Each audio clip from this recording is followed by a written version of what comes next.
You motherfucker. Alright, I'll get you back. Hi, I'm Mike Conrad. They call me Big Mike around here. I'm the founder of Sinners and Saints Chopper. Hi, my name's Mike Boyle. My friends call me Mikey or the Rev. My position here is fabricator, mechanic, strip club expert. My name's Kit Meeks. My name's Seth Leonard. I'm Sean Nasker. My name is Mark Murray. My name is Brian Barber, owner of Sinners and Saints Choppers. So yeah, come on in and check the shop out real quick. This is my daughter, where she usually hangs out with me watching SpongeBob. Who lives in a pineapple under the sea?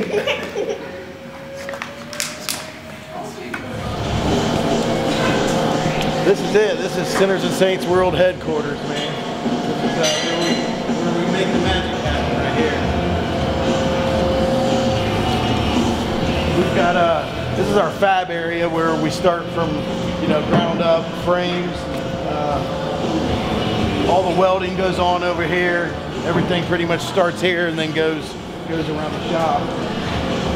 We got pretty much everything here that a builder could ever want, you know, from, you know, English wheel, plenishing hammer, tubing benders, notchers, you know, pretty much everything.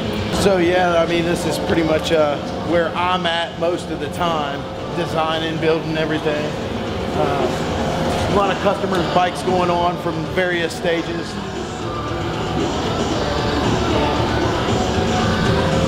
Back here is where we build all our motors, pretty much the motor area. This is where everything gets machined on the lathe right here. This thing is a Monarch. It was built in 1941, and the cool thing about it is this thing was built in warships and airplanes, you know. But this is where Mikey's at a lot, making you know, bungs. Right now he's boring through a tube, hexagon tube, solid tube, because we're making a hexagon frame for his bike. So that's what he's working on now. It's Mikey. Down here's where our mill is, our mini mill, our torch tracer. It's called an ultragraph. It's old as hell, but it does the work. It cuts out our side mount license plates, any kind of brackets we need, you know, that we're making a bunch of. This little thing right here does the job.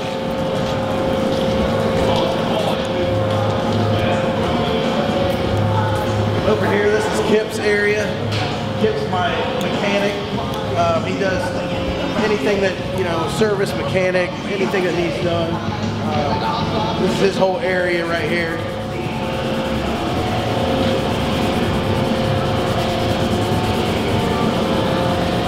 These are a couple bikes that, you know, we've done right here.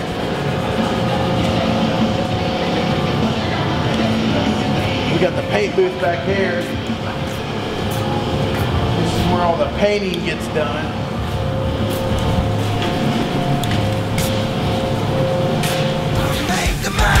Shake and tremble, emotions rock when I walk by.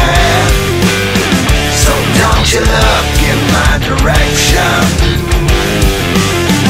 and keep your lady by your side. My background in the industry, I've always liked to customize stuff. I mean, I take my bicycle back in the day and strip it down and customize it. I could never leave anything alone.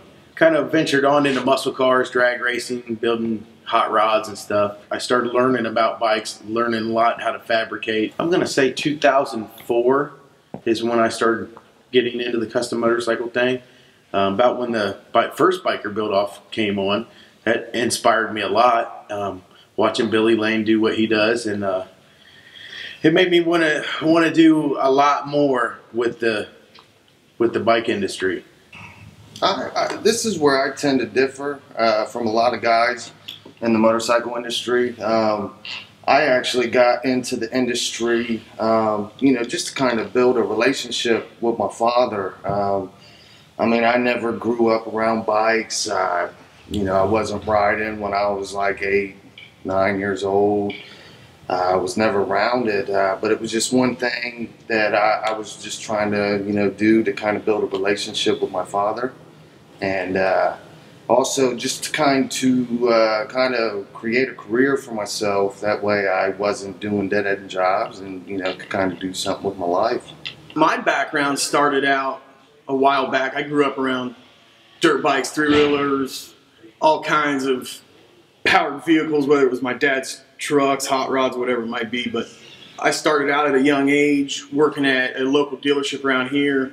Started out at the bottom detailing. Went up from there, got an entry-level technician, was doing service riding after my motorcycle accident right around that same time period. Then I just went separate ways. I was more into the custom side. I more wanted to do my own thing and not do a lot of bolt-on stuff.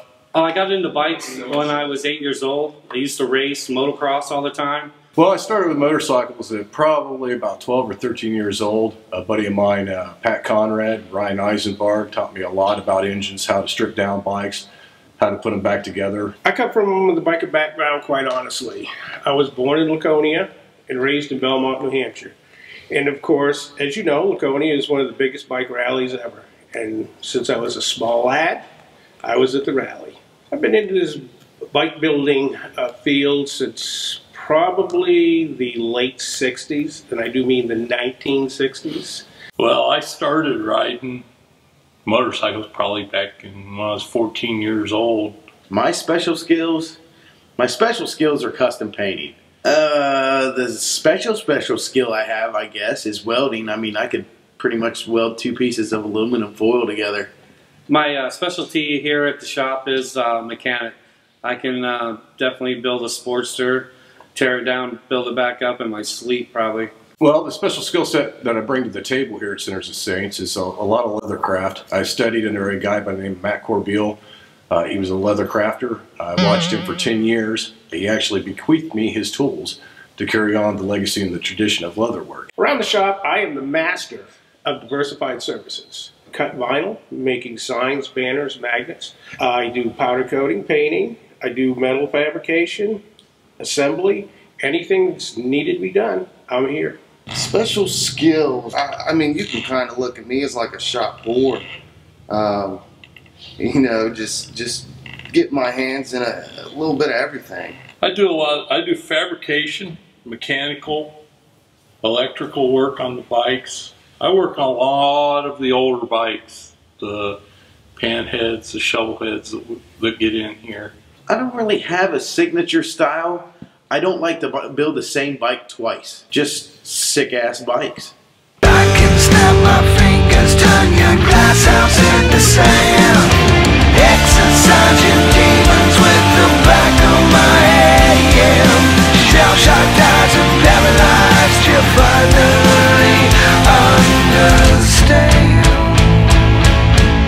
that I'm a bad man.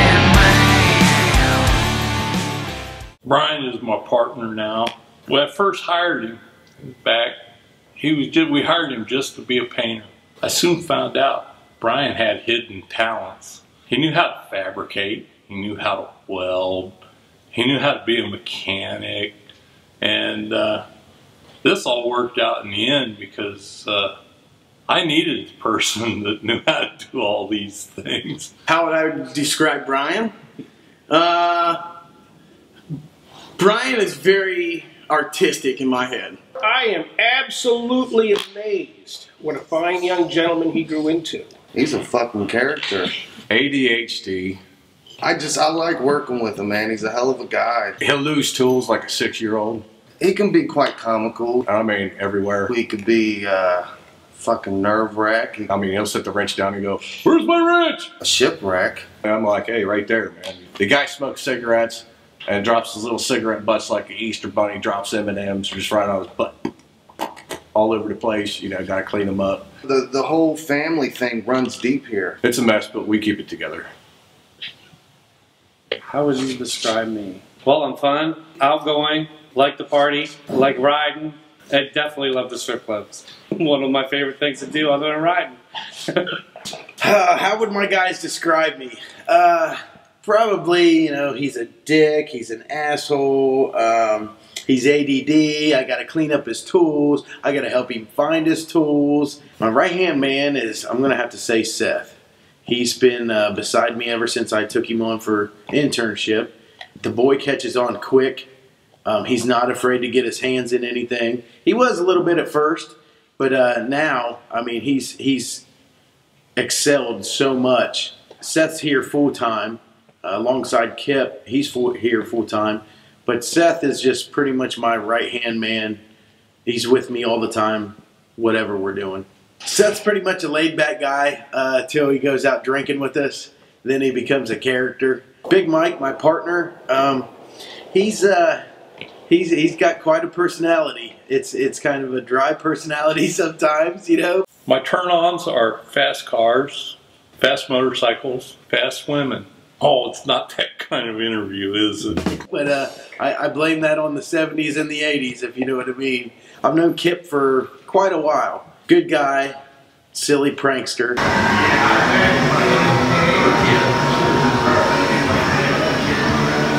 Where's Kramer going? Coffee got him again.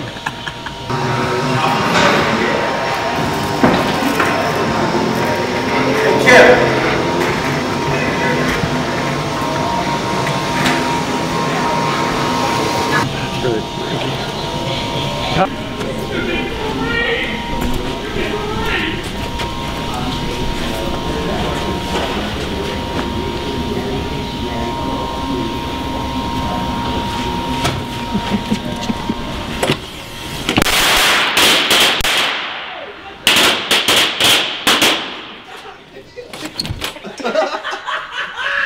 Hey man, I'm gonna get you. Got you back. I'm gonna get you.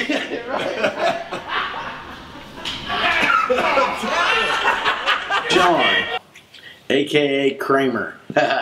He doesn't even have to say anything. Just watching him come through the door is funny sometimes. So, Mark, he's another prankster guy. Likes to put bananas in my desk drawer until they stink and they've got gnats all flying around them. Mikey's a funny guy. Loves the strip clubs, loves women. He's actually the one that married me and Heather. My wife Heather, I love her to death.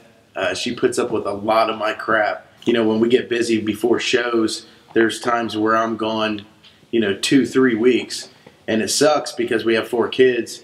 And sometimes I get home and eat dinner with them, put the kids to bed, and give my wife a kiss, and I'm right back out the door at the shop, you know, until the next day. My name is Heather Barber. During the day, I'm a bartender. So when I have free time, I come in here, do things for the guys, whatever they need done. Normally run and get lunch. I do our advertisement. I do a little bit of modeling on the bikes. I remind the guys when the dates are, what show's coming up, where they need to be. Otherwise, Brian's double booking and we're supposed to be in 2 different places at the same time. We have a show coming up this week, just a couple days away. We have a show coming up. I guess I try to keep everybody in line and let them know where they need to be. I'm a bad, bad man. Yes, I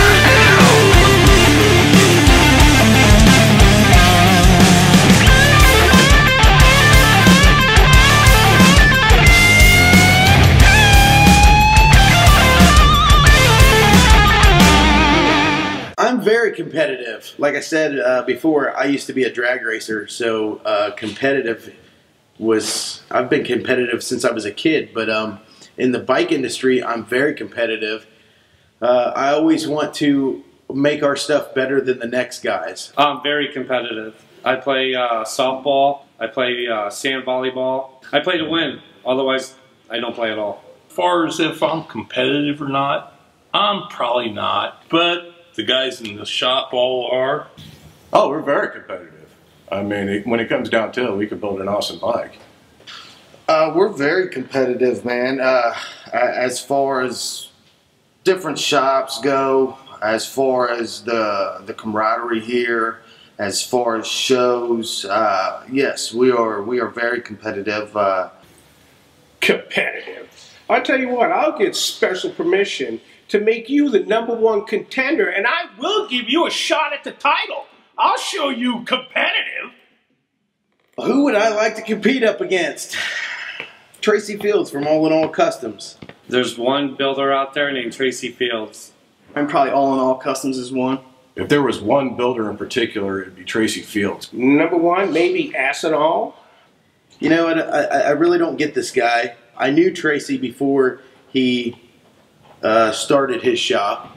Got along with him great. You know, we've rode together. We've hung out together at the bar before. And then one day on Facebook, he just starts bashing me on his page, you know, putting on their Sinners and Saints as a joke. They can't build bikes. Please don't take your bike to them unless you want it screwed over. I didn't do anything to bring this on.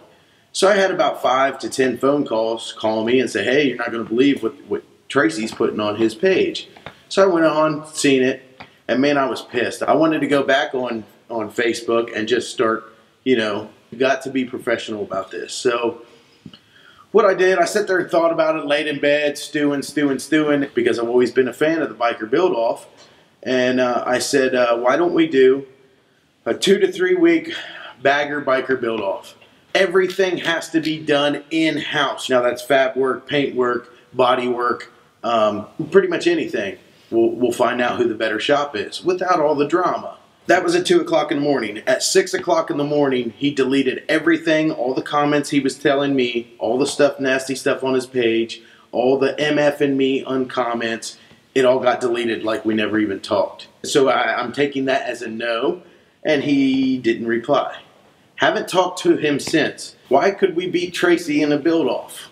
Well, that's hands down, because we don't just buy other people's, say, bagger parts and just send them out, have them body work painted, and wait on them to come back and stick them on the bike and give it to the customer and say, here's your custom bike that we built. The reason I think we could beat Tracy Fields, All in All Customs, I mean, anybody can send things out as far as paint-wise, people to do your body work, parts, accessories, things like that. It takes real builders to actually handcraft, make things yourself. And that, to me, I feel is why we could kick his ass. Custom don't come in a box. How do I feel under pressure? I like it. That's where some of my best work comes in. I work well under pressure. In fact, I thrive off it. We work great under pressure. It gets a little hectic around here. A lot of times that we'll sit there and think of building a bike for a show, knowing we only have a month, maybe 2 months to do it. And half of that, maybe all of that first month is just thinking about what we're going to build. It's always down to the wire. There's times where I'll spend 2 to 3 weeks in here, and we'll all spend the night at the shop. You know, we even put a shower in the shop just so we didn't have to leave, just to get stuff done, just to get the job done. Potential challenges in the 5 to 6 week build. Hell, that's actually more time than we've had to do some bikes for the Easy Rider show. Awards and shows we've won. I'm not a big guy to put bikes into shows to collect what I call dust collector. Oh, the first time I met Heather and Brian. It was at the Easy Rider Rodeo. We were at the Chillicothe Biker Rodeo. I met him earlier that day. The hot tub was later in the day. One of our friends made a homemade hot tub. In our drunken stupor, I jumped in the hot tub. His junk sticking out, and I don't know, 4 or 5 different girls in it. Later on, he hopped in the hot tub with a bunch of girls, including myself. Heather just looked at me and said, wow, that guy's really creepy. Who is he? Because when I got out of the hot tub, I had these velour sweatpants on. Velour, girly looking velour pants. First time she met me, who is that creepy guy? So, aside Mikey being creepy, he is the only guy friend we have that I can actually kiss on the lips and my husband doesn't get mad. Oop. No time. Oh, damn it. Hey, Brian, don't look. Alright, I got a funny story. The guy that helps me airbrush, he come in with this new camera. Wanted us to show us this camera and how cool it was that you could plug the camera into the TV. So we're sitting here watching all these. He's like, man, isn't this cool? He's flipping through all these pictures. Well, this one picture comes up and he is butt naked. Sorry if there's any women in the room. He's got a full hard on and he's just grabbing that thing and takes a picture of himself, probably to send to his girlfriend. That picture comes up. This guy's face, and he's a redhead, this guy's face turned so red and he was so embarrassed. And he's literally fumbling around the camera trying to get that picture off of the camera, off of the TV screen. He ends up dropping the camera, breaking it, but it's stuck now on that image on there. Everybody in the shop is cracking up. I'm dying laughing. He's laughing, but he's so embarrassed. His face is red. The whole time, it's just that full picture. Him naked, rock hard, got it in his hand. So I just want to thank you guys for giving us the opportunity to be a part of this build-off and give us the opportunity to maybe go up against some good guys and some bad guys. So, but yeah, thank you very much. Kramer, there's some cigarettes over here you might want to pick up.